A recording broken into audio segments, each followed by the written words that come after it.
नमस्कार दोस्तों, स्वागत है आप सभी का हमारे YouTube चैनल योद्धा IAS पर। मेरा नाम है जितेंद्र और मैं लेकर आया हूँ आपके लिए आज का द हिंदू अखबार का विश्लेषण।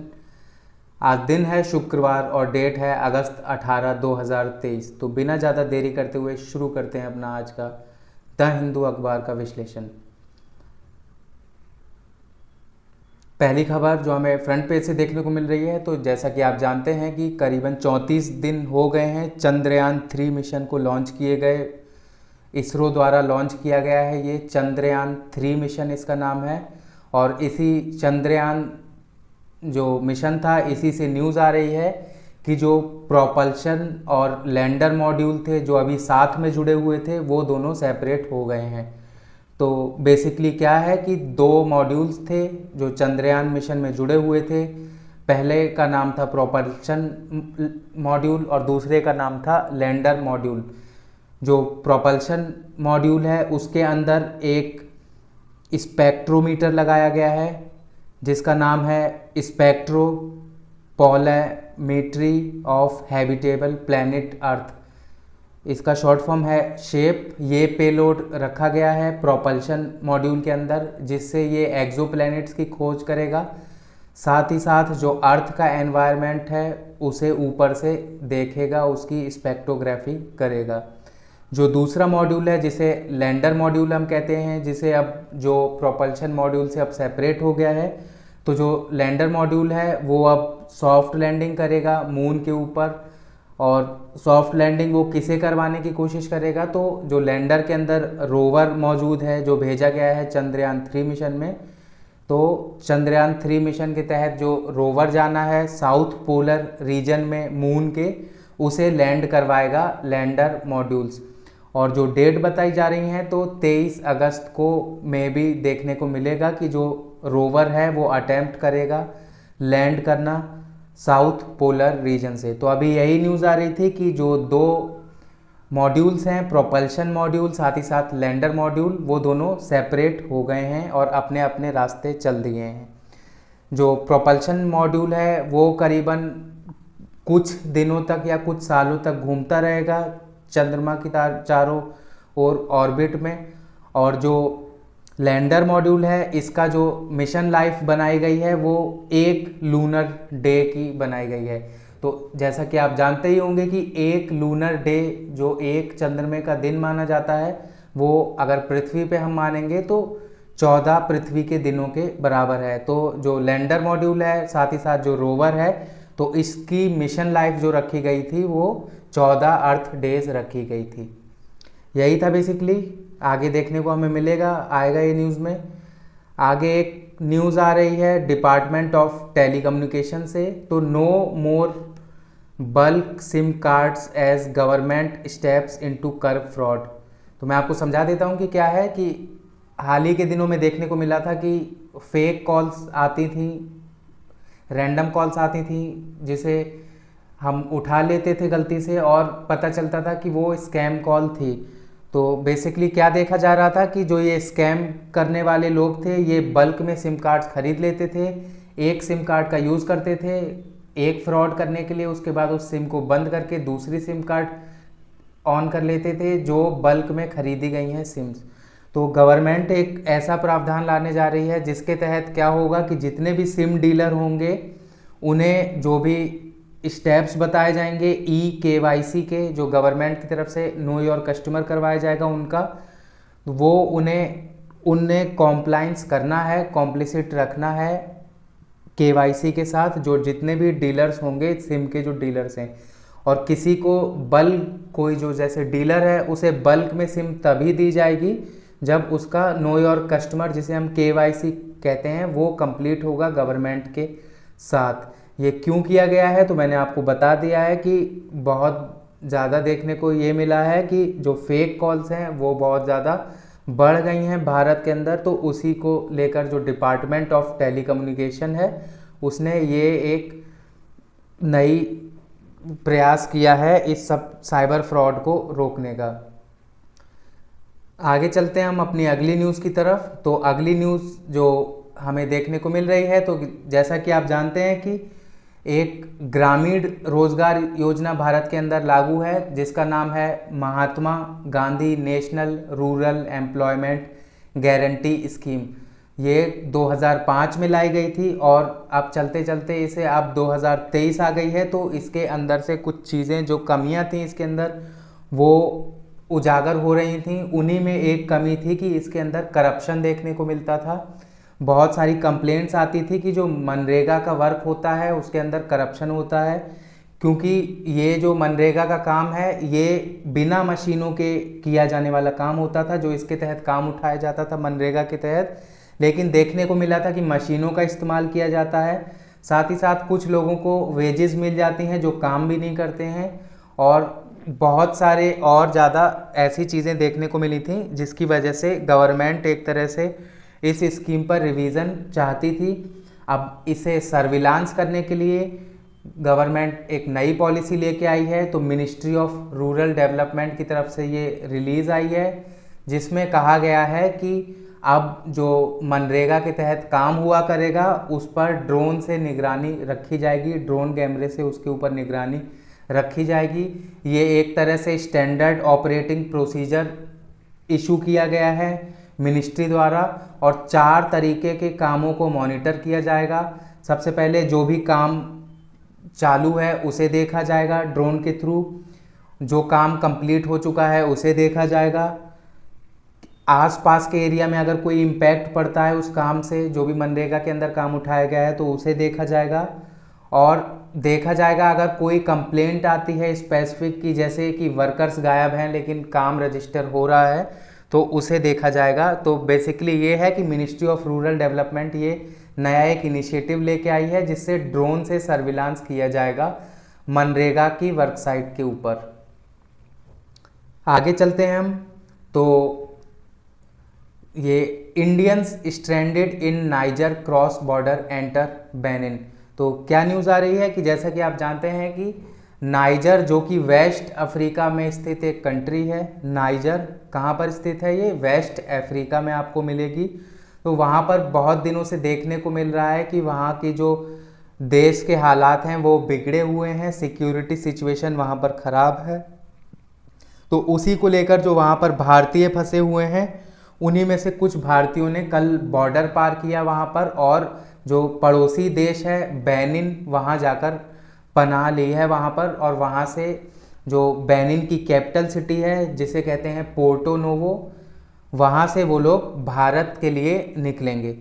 अब यही थी बेसिकली ये न्यूज़। अभी ये बताया जा रहा है कि करीबन 300 इंडियंस अभी और फंसे हुए हैं नाइजर के अंदर। तो आपको अपने एग्ज़ाम पॉइंट ऑफ व्यू से सबसे पहले जानना है कि नाइजर कहाँ पर स्थित है। तो ये वेस्ट अफ्रीका की एक कंट्री है, आपको इसकी कैपिटल पता होनी चाहिए, साथ ही साथ कि कौन सी ट्रॉपिक ऑफ कैप्रिकॉर्न, इक्वेटर या कोई ऐसी लाइन, कोई ऐसी इम्पॉर्टेंट लाइन इसके ऊपर से पास होती है या नहीं। ये मैप सेक्शन से इम्पॉर्टेंट है ज्योग्राफी के आपके। आगे चलते हैं हम, तो ये जो आप पिक्चर में देख रहे हैं इन फुल फ्लो, तो ये गगनचुक्की वाटरफॉल्स की फ़ोटो है, कर्नाटक के अंदर है स्थित, ये मांड्या डिस्ट्रिक्ट में। तो जैसा कि आप देख रहे हैं कि जो पानी का बहाव है वो एकदम फुल अपनी तेज़ी पे है, तो उसी के लिए फ़ोटो पे जो क्रेडिट जो टॉपिक दिया गया है इन फुल फ्लो। देखा गया है कि इस साल जो बरसात हुई है वो बहुत अच्छी हुई है, जिसकी वजह से जो ऐसे झरने वगैरह हैं वो बहुत ज़्यादा देखने को मिल रहे हैं। उन्हीं में से एक झरना है गगनचुक्की वाटरफॉल्स जो कर्नाटक स्थित है, और ये टूरिस्ट को बहुत अट्रैक्ट कर रहा है। एक न्यूज़ आ रही है कि women AIIMS for a new high. अब ये मिलाशा जोसेफ हैं, ये एलापुजा से हैं केरला की। तो इन्होंने एक चैलेंज एक्सेप्ट किया है कि ये वर्ल्ड की 7 वॉल्केनिक समिट को कॉन्कर करेंगी। मतलब ये 7 जो माने जाते हैं हाईएस्ट वॉल्केनो 7 कॉन्टिनेंट्स में, उन्हें जाके उन पर चढ़ाई करेंगी। अभी तक इन्होंने जो किलिमंजारो, दमावंत और एल्ब्रस के ऊपर चढ़ाई कर चुकी हैं ये। तो एग्ज़ाम पॉइंट ऑफ व्यू से मैं आपको बता देता हूँ कि किलिमंजारो जो है वो तंजानिया में स्थित है, दमावंद जो है आपका वो ईरान में स्थित है, और एल्ब्रस जो है वो आपको रशिया में स्थित है। इसके बाद अब ये और बाकी, जैसे ये चाइल अर्जेंटीना बॉर्डर पर जाएंगी, पिको डी ओरिजाबा मैक्सिको के अंदर है ये, माउंट गिलुए ये पपुआ न्यू गिनिया में है, और माउंट सिडले जो कि अंटार्कटिका में है, ये इनकी बकेट लिस्ट में है, यहाँ पर ये अब जाएंगी। आप नोट कर लीजिए कहाँ कौन है, तो ओजोस डेल सैलाडो ये है अर्जेंटीना चाइल्ड बॉर्डर पर पहाड़ है ये, जो ये कवर करने जा रही हैं। पिको डी ओरिजाबा तो ये मैक्सिको में है। माउंट गिलुए ये पपुआ न्यू गिनिया में है, और माउंट सिडले जो कि आप जानते हैं कि अंटार्कटिका में है। तो यूपीएससी क्या करता है बहुत बार कि माउंटेन्स के नाम देता है और सामने जो भी एरिया है, जैसे जो भी कॉन्टिनेंट है उसका नाम देता है या किसी कंट्री का नाम देता है। तो ये आपको और पूछता है कि which of the following are correctly match. तो आपको याद रखने हैं किलिमंजारो कहाँ पर है, तंजानिया में है। दमावंद जो है वो ईरान में है। माउंट एल्ब्रस जो है वो रशिया में है। ओजोस डेल सैलाडो जो है वो अर्जेंटीना और चाइल के बॉर्डर पर है। पिको डी ओरिजाबा जो है वो मैक्सिको में है। माउंट गिलुए ये आपको मिलेगा पपुआ न्यू गिनिया में, और माउंट सिडले जो है वो आपको अंटार्कटिका के अंदर देखने को मिलेगा। तो ये जो ब्लू से मार्क किया है मैंने, तो ये इनकी अपकमिंग लिस्ट है, और 3 जो माउंटेन्स हैं ये अभी तक उन पर सबमिट कर चुकी हैं। आगे स्पॉटलाइट से आ रही है, तो ये न्यू एजुकेशन पॉलिसी से रिलेटेड है। तो ये कहती है कि P is for policy, pre school and potential. तो ये बात करती हैं प्री स्कूल के बारे में बेसिकली। तो जैसा कि आप जानते हैं कि 2020 में भारत के अंदर नेशनल एजुकेशन पॉलिसी लाई गई है, जिसे हम कहते हैं नेशनल एजुकेशन पॉलिसी 2020। तो उसके अंदर जो इनिशिएटिव रखा गया है वो ये है कि जो अर्ली चाइल्डहुड एजुकेशन है, जो 6 साल से कम के बच्चों को दिया जाता है, तो उसे हम कहते हैं अर्ली चाइल्डहुड एजुकेशन। तो जो 2020 का नेशनल एजुकेशन पॉलिसी है, इसके अंदर 3 से 6 साल के बच्चों को पढ़ाने के लिए प्रावधान रखा गया है। तो कहा क्या गया है कि जो 3 से 6 साल के बच्चे होंगे, इनका जो टेक केयर करेंगी वो होंगी आंगनवाड़ी। तो उसी को लेकर जो स्टेट्स हैं भारत के अंदर वो अपनी तैयारी कर रहे हैं। अब ये बात करते हैं कि जो 85% किसी बच्चे का दिमाग होता है, उसका जो डेवलपमेंट होता है उसके दिमाग का, तो वो 6 साल की उम्र तक हो जाता है। तो इससे आपको इम्पोर्टेंस समझ में आएगा प्री एजुकेशन, जो प्री स्कूल एजुकेशन की बात हो रही है यहाँ पर 3 से 6 साल के बच्चों के लिए। अब जो न्यू नेशनल एजुकेशन पॉलिसी 2020 है, उसके अंदर कुछ प्रावधान हैं, जैसे कि फ्री प्री स्कूल एजुकेशन एक प्रावधान है। और कैसे पहुंचाया जाएगा फ्री प्री स्कूल 3 से 6 साल के बच्चों के लिए, तो आंगनवाड़ी, या तो आंगनवाड़ी जो भी गवर्नमेंट के स्कूल में लोकेटेड है, या स्टैंड अलोन अकेले कोई आंगनवाड़ी सेंटर है तो वहाँ पर। दूसरा, गवर्नमेंट के जो स्कूल हैं जिसके अंदर प्री स्कूल फैसिलिटीज़ दी गई हैं, या जो भी अकेले प्री स्कूल्स हैं। और प्राइवेट जो स्कूल हैं उनसे बचने की कोशिश की गई है नेशनल एजुकेशन पॉलिसी 2020 में प्री एजुकेशन से रिलेटेड। तो अब ये बात करते हैं आगे इसमें कि बहुत सारी अलग अलग चुनौतियां हैं, अलग अलग सच्चाइयां हैं, जो अगर हम देखने को चलेंगे कि कुछ बच्चों की कैपेबिलिटीज़ कुछ और होती है और कुछ बच्चों की कैपेबिलिटीज़ कुछ और होती है, यही बेसिकली। और जो पेरेंट्स का एस्पिरेशन होता है बच्चे से, वो उसकी बात यहाँ पर की गई है।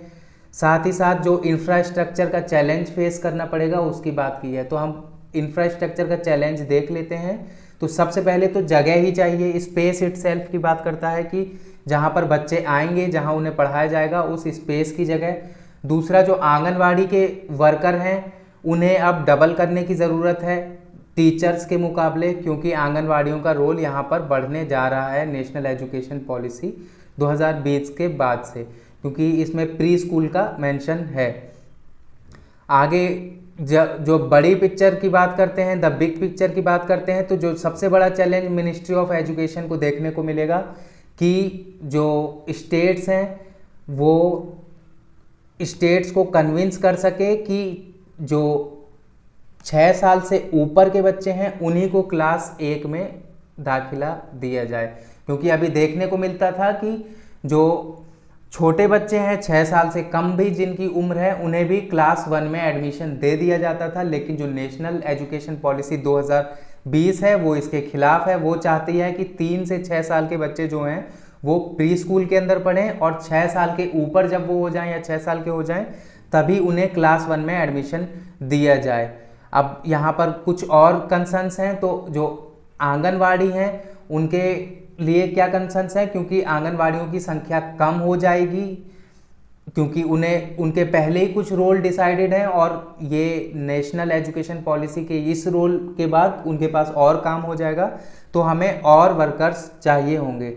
आगे बात करते हैं कि अगला जो और चैलेंज है वो करीबन हमें याद रखना है कि हमें 14 लाख आंगनवाड़ी, ठीक है, सेंटर में एजुकेशन पहुंचाना है। 14 लाख के करीबन हमें आंगनवाड़ी चाहिए, जो एस्टिमेट है एक तरह से।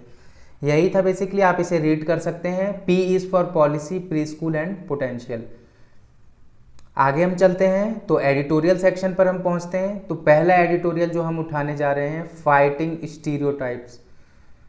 तो फाइटिंग स्टीरियोटाइप्स आप यहाँ देख सकते हैं मेरे साथ। कल का न्यूज़पेपर जिसने मेरे साथ कवर किया था, तो कल एक न्यूज़ थी सुप्रीम कोर्ट से कि सुप्रीम कोर्ट एक 30 पेज की हैंडबुक लेकर आया है जेंडर स्टीरियोटाइप से लड़ने के लिए। तो उसी से रिलेटेड ये एडिटोरियल लिखा गया है। तो मैं आपको बता देता हूँ बेसिकली क्या है कि अभी तक क्या होता था कि जजमेंट्स में और कोर्ट वगैरह में विमेन जो होती है उसके खिलाफ कुछ अपशब्द यूज़ किए जाते थे, कुछ ऐसे वर्ड्स यूज़ किए जाते थे जो जेंडर टाइप कास्टिंग एक तरह से करता है, जो हार्मफुल होते थे और जेंडर स्टीरियोटाइप्स को बढ़ावा देते थे, जैसे कि एडल्ट्री, एडल्ट्रेस, अफेयर, ठीक है। तो ये सब शब्द यूज़ किए जाते थे। इनकी जगह जो सुप्रीम कोर्ट है उसने एक नई गाइडलाइन दी है, नई हैंडबुक निकाली है, जिसमें जो वर्ड्स हैं उन्हें थोड़ा चेंज करके यूज़ किया जाएगा।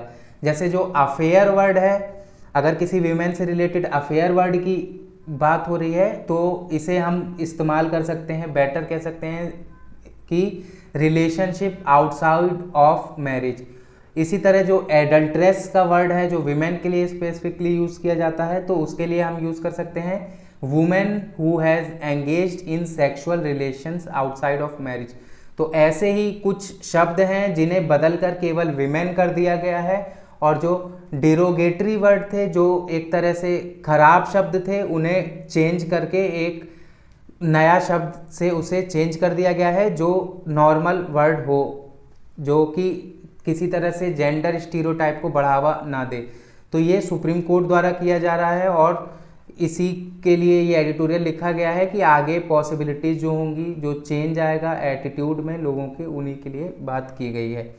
आगे हम चलते हैं तो अपना अगला एडिटोरियल देखते हैं। तो gaps in birth and death registration amendment act.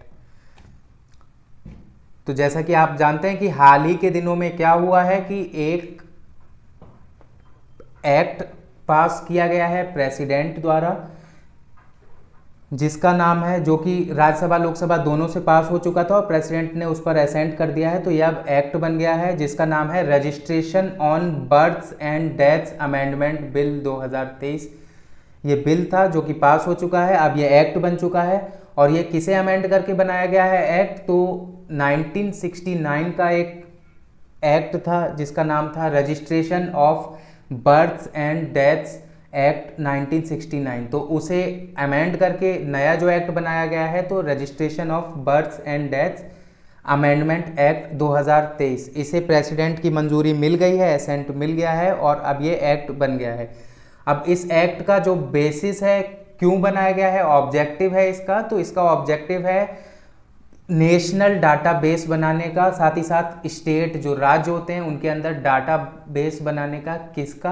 कितनी जन्म और कितनी मृत्यु भारत के अंदर हो रही हैं, उन्हें रजिस्टर करने का एक तरह से ये प्रोग्राम है। अब बिल्डिंग डाटाबेस, फर्स्ट पैराग्राफ पर हम आते हैं। तो बिल क्या कंपलसरी कर देता है कि जो रजिस्ट्रार जनरल ऑफ इंडिया हैं, भारत के जो रजिस्ट्रार जनरल हैं, उन्हें एक नेशनल लेवल का डाटाबेस बनाना पड़ेगा जिसमें बर्थ और डेथ रिकॉर्ड की जाएंगी। साथ ही साथ जो स्टेट के चीफ रजिस्ट्रार हैं बर्थ के, उन्हें हर स्टेट के अंदर एक अपना रजिस्टर, जिस प्रकार रजिस्ट्रार जनरल ऑफ इंडिया एक नेशनल लेवल डाटाबेस मेंटेन कर रहे हैं बर्थ और डेथ का, उसी प्रकार जो स्टेट है, राज्य है, उसके अंदर चीफ रजिस्ट्रार ऑफ बर्थ को डेथ और बर्थ का डाटा रिकॉर्ड करना पड़ेगा चीफ रजिस्ट्रार को।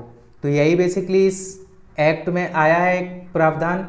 आगे ये बात करते हैं कि अगर जब जन्म की बात होती है, जैसे किसी बच्चे का जन्म होता है, तो जो आधार नंबर है उनके पेरेंट्स का, उसे कलेक्ट किया जाएगा और डाटाबेस में उसे चढ़ाया जाएगा।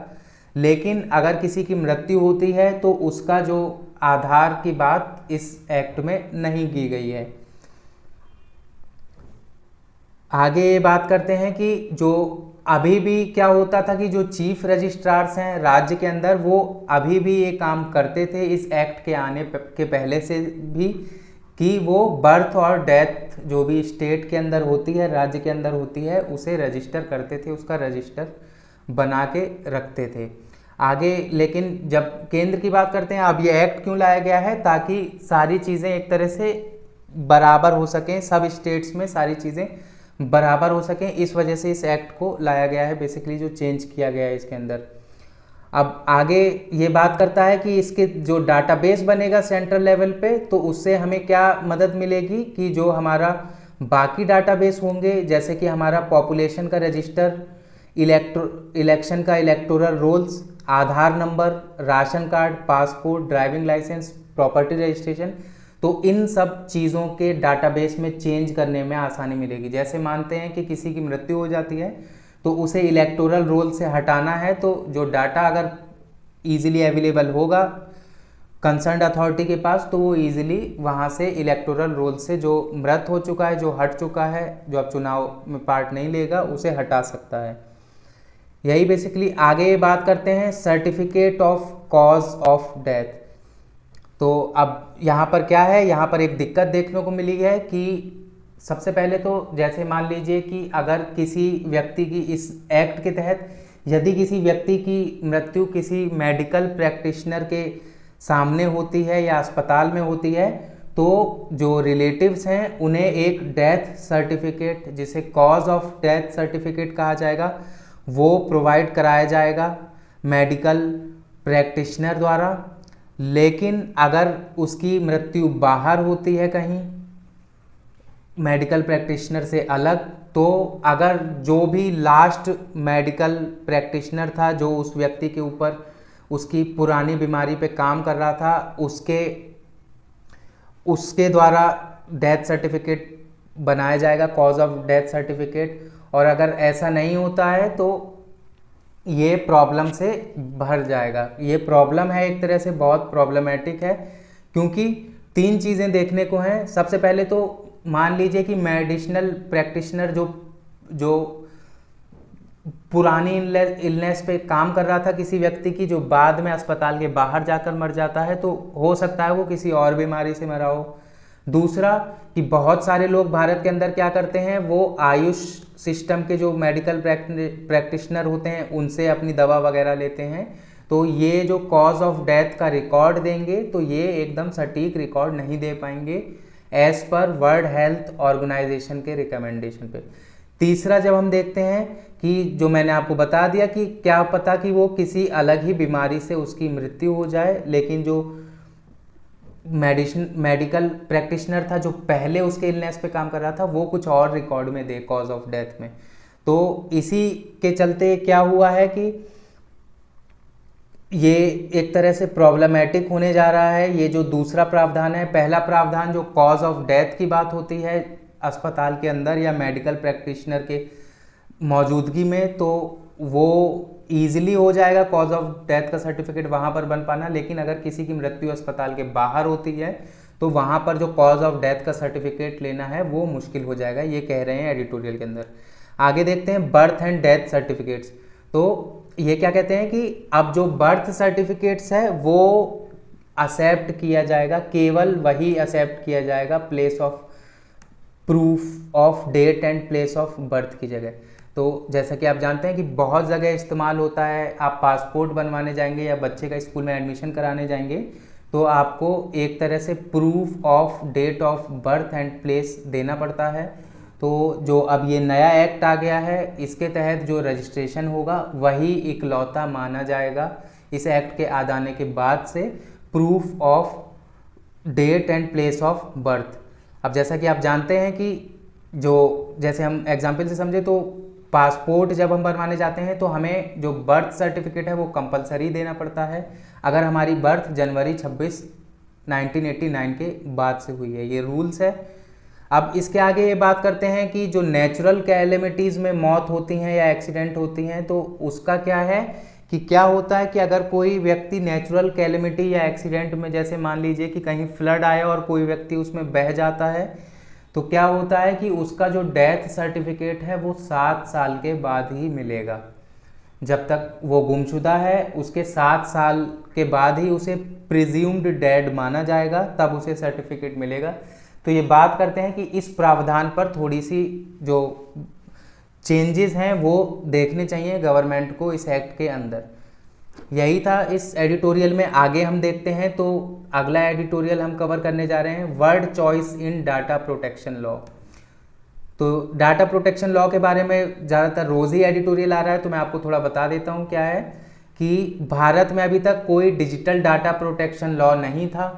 अब क्या है कि केंद्र की सरकार जो है वो digital personal data protection act लेकर आई है 2023 का, जिसके तहत बहुत सारी चीज़ें नई आई हैं डिजिटल अरीना में भारत के अंदर। तो उसी से रिलेटेड ये एडिटोरियल लिखा है। ये बेसिकली जो वर्ड यूज़ किए गए हैं डाटा प्रोटेक्शन लॉ के अंदर उसके जो डाइल्यूशन करता है वो हमारे राइट्स के, उसकी बात करते हैं। जैसे एक एग्जांपल से मैं आपको समझाता हूँ। कंसेंट की जब बात होती है तो स्टैंडर्ड ऑफ कंसेंट की जब बात होती है तो जो नया डाटा प्रोटेक्शन लॉ आया है वो क्या करता है, वो अगर आपने किसी कंपनी को मान लीजिए अपना डाटा दिया, अपना फ़ोन नंबर दिया और आपने मना नहीं किया उस कंपनी से कि मेरा डाटा पर्सनल है इसे आप यूज़ मत करिएगा, तो वो आपका डाटा यूज़ कर सकता है। तो ये एक गलत चीज़ है जो नए डाटा प्रोटेक्शन लॉ में आई है, बजाय इसके कि वो आपकी परमिशन लेकर आपका डाटा यूज़ करे। आपको मना करना पड़ेगा तब वो आपका डाटा यूज़ नहीं करेगा, नहीं तो वो आपका डाटा यूज़ कर सकता है और इसके लिए वो लायबल नहीं है। यही है बेसिकली, आप इसे पढ़ सकते हैं एडिटोरियल को, ये रोज़ बना रहता है ज़्यादातर, digital personal data protection act 2023। आगे हम देखते हैं तो noble intentions artisans need a ready market for their products not just affordable credits. तो मैं समझा देता हूँ आपको क्या है कि अभी 15 अगस्त के दिन 2023 में प्रधानमंत्री भारत के जब लाल किला से बोल रहे थे तो उन्होंने एक नई स्कीम की बात की जिसका नाम है प्रधानमंत्री विश्वकर्मा स्कीम। तो अभी यही जो स्कीम थी इसे जो कैबिनेट है उसने अप्रूवल दे दिया है और 13,000 करोड़ रुपए इसके लिए आवंटित किया गया है इसके बजट में।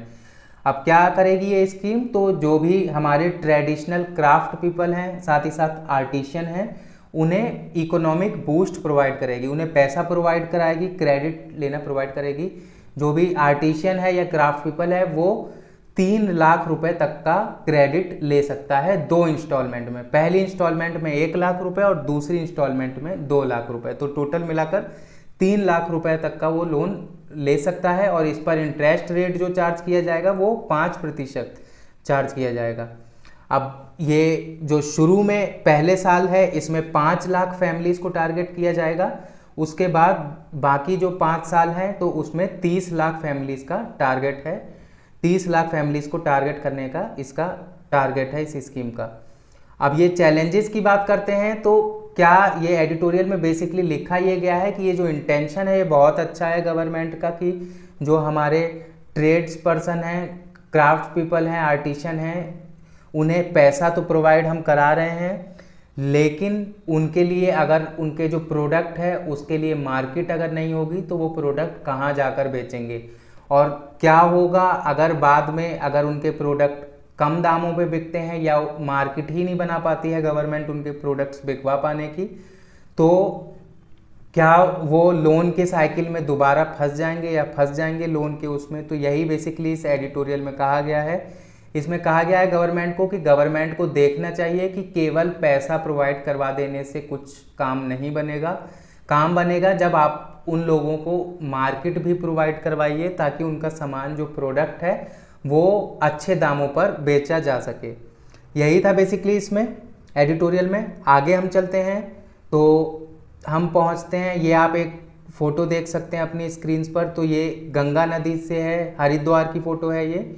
अब जैसा कि आप जानते हैं कि इस साल एल नीनो की सिचुएशन भी है, साथ ही साथ देखने को मिला कि जो वेस्टर्न डिस्टर्बेंस है वो भी सर्दियों की बजाय गर्मियों में इस बार देखने को मिला नॉर्थ इंडिया में, जिसकी वजह से जो बारिश है वो बहुत अनइवन हुई है।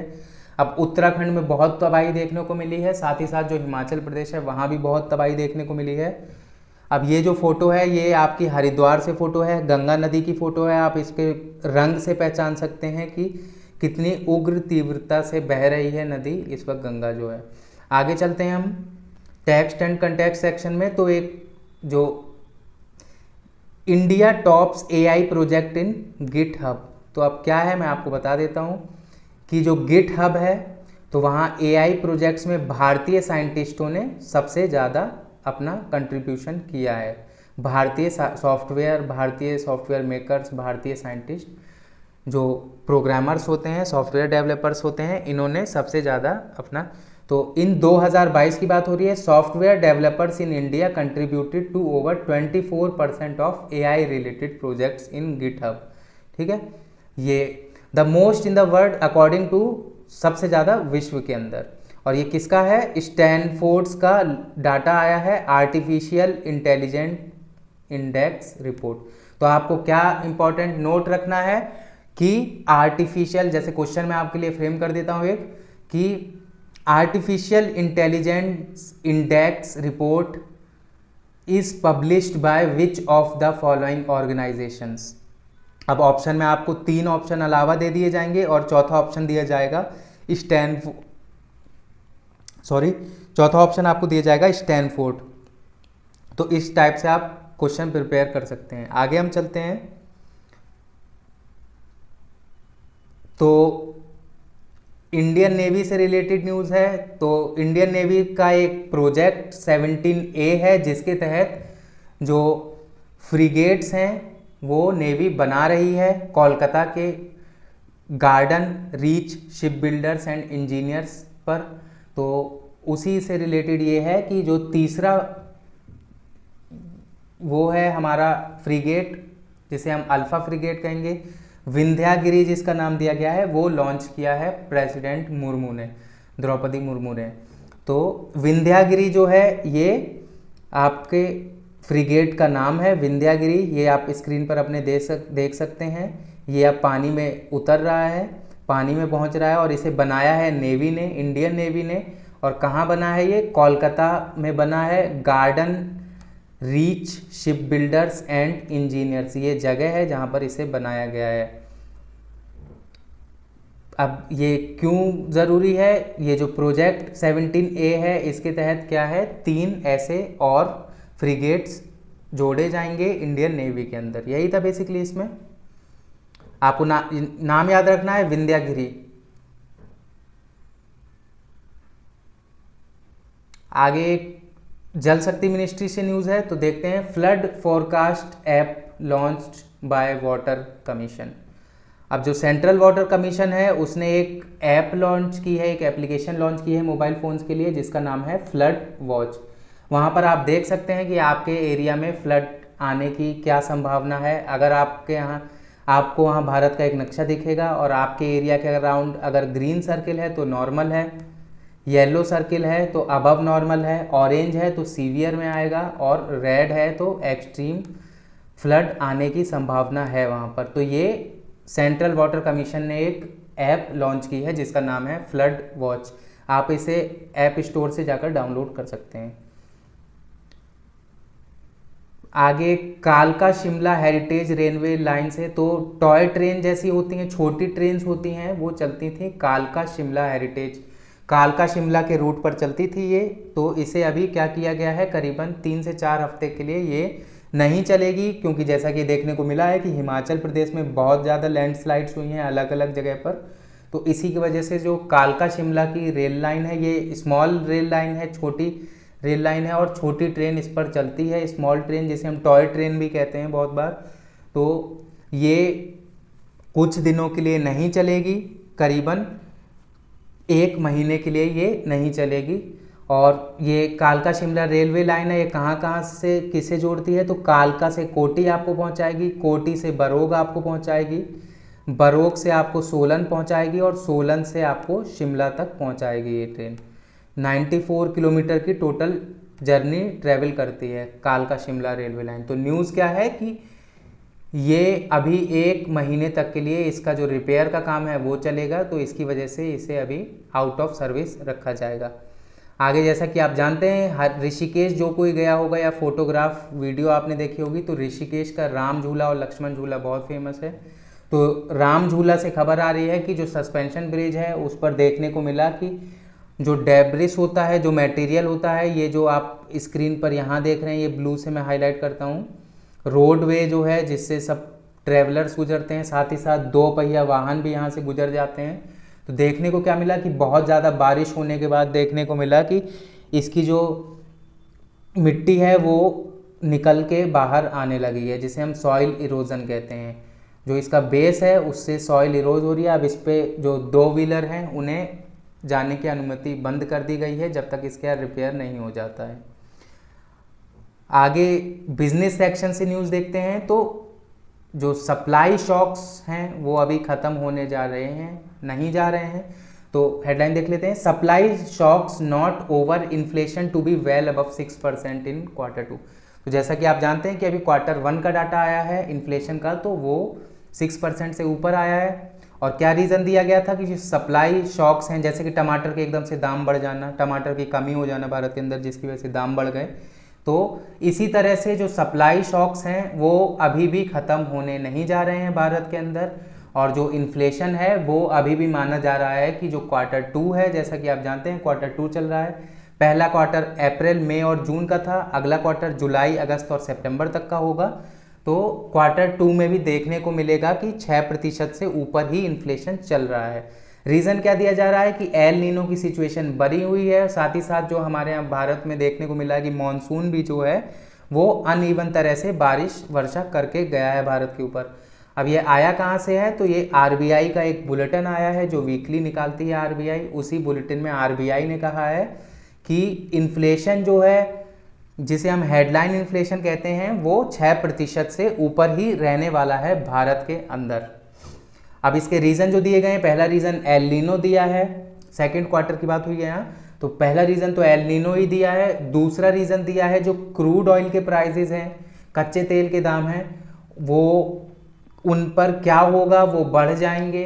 यही माना जा रहा है कि वो बढ़ जाएंगे, क्योंकि जो OPEC+ कंट्रीज़ हैं, organisation for petroleum export countries हैं, प्लस जिसमें रशिया भी शामिल है, तो इन्होंने जो अपनी सप्लाई है प्रोडक्शन की, उसे कम करने की एक तरह से मंजूरी दी है।